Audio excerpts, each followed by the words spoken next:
नमस्कार। देश और दुनिया की तमाम फटाफट खबरों में आपका स्वागत है। खबरों के लिए आपसे निवेदन की यदि आपने हमारे चैनल को सब्सक्राइब नहीं किया तो कृपया करके सही और सच्ची खबरों के लिए आपके अपने चैनल को सब्सक्राइब करना ना भूलें। आप सब्सक्राइब करते हैं तो हमें हिम्मत होती है सही और सच्ची खबरें आप तक पहुंचाने की, वरना मीडिया में किस तरह की झूठी खबरें आपको दिखाई जाती है और फिर चुपके से माफ़ी मांग ली जाती है कि आपको पता भी नहीं चलता कि कौन सी खबरें झूठी दिखा दी गई और फिर किस प्रकार से उसके लिए माफ़ी भी मांग ली गई।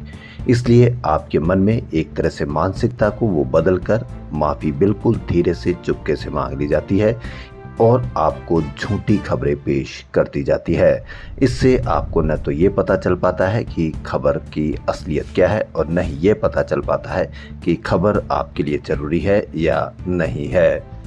मीडिया में सोनम और राज की किस तरह की खबरें आपको दिखाई जा रही है, दिन भर उनकी खबरें दिखाई जाती है। क्या आपको लगता है कि वो खबर आपके लिए ज़्यादा ज़रूरी है या उन खबरों को ज़्यादा आपको ज़रूरी है जो आपके बच्चों की बेरोजगारी से संबंधित हो, महंगी होती शिक्षा से संबंधित हो या महंगाई से संबंधित हो या नकली खाद, नकली घी, नकली पनीर, इन पर चर्चा होनी चाहिए, उससे ज़रूरी संबंधित हो।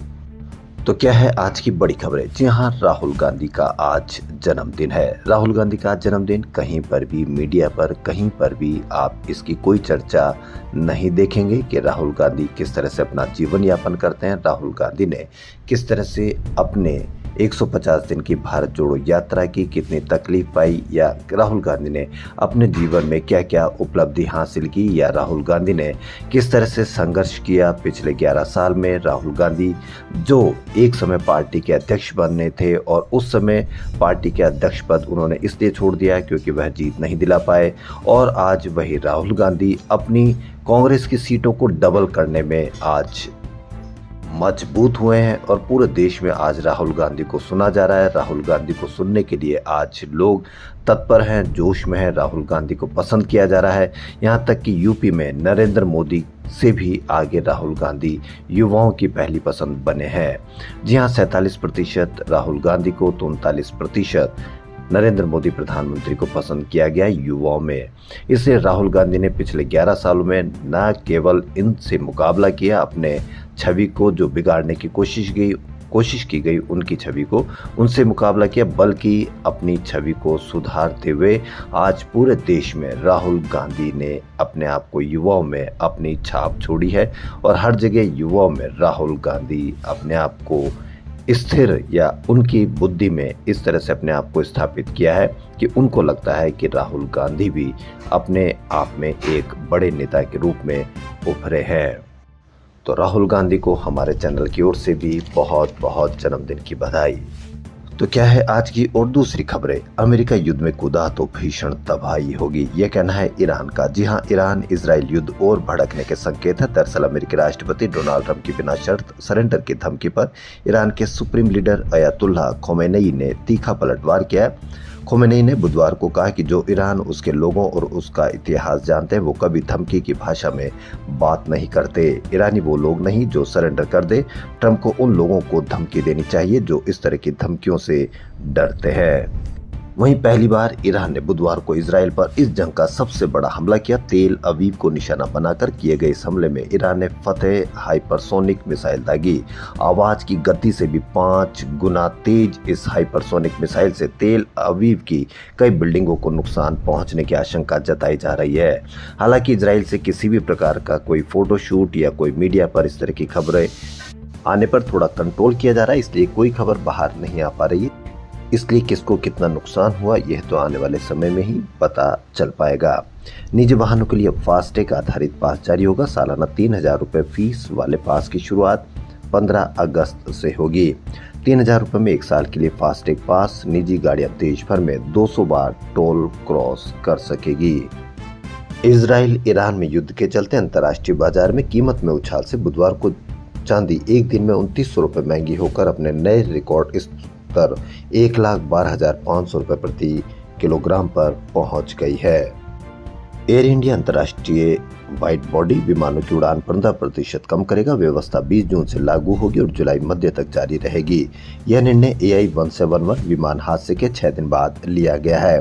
अंतर्राष्ट्रीय उड़ानें 15% घटाने के बजाय उसकी जांच 200% करनी चाहिए। उसकी सावधानी 200% से अधिक करनी चाहिए। उड़ान घटाने से क्या हादसों में कमी आएगी या किस प्रकार से उस पर एक लगाम लगेगी, हादसों में लगाम लगेगी, इसके बजाय ये होना चाहिए कि जांच और सावधानी बरतने के 100% अगर उपाय करते थे तो 200% उपाय करें बजाय उड़ानों को घटाने के।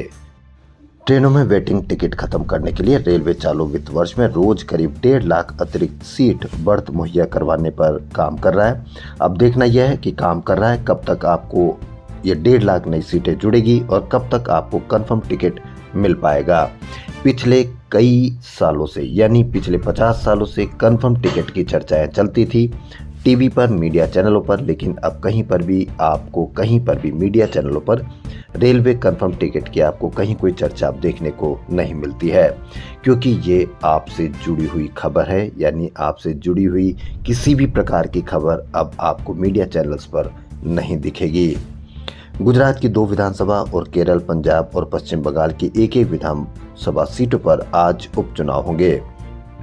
मतदान केंद्रों पर पहली बार मोबाइल के लिए बैग गाड़ियों से लाइव स्ट्रीमिंग की जाएगी।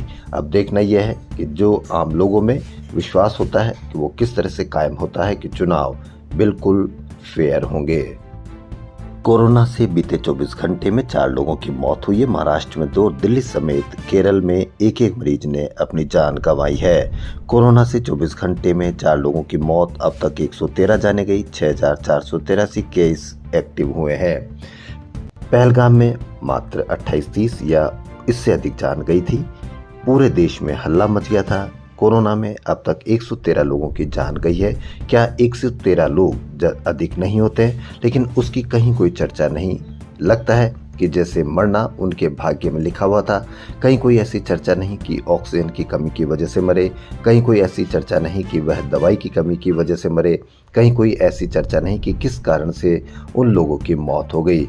जिनके परिवार में इस तरह के हादसे में मौत हो गई, उनके परिवार पर किस तरह से बीत रही होगी, कहीं से कोई खबर नहीं, कहीं से कोई चर्चा नहीं।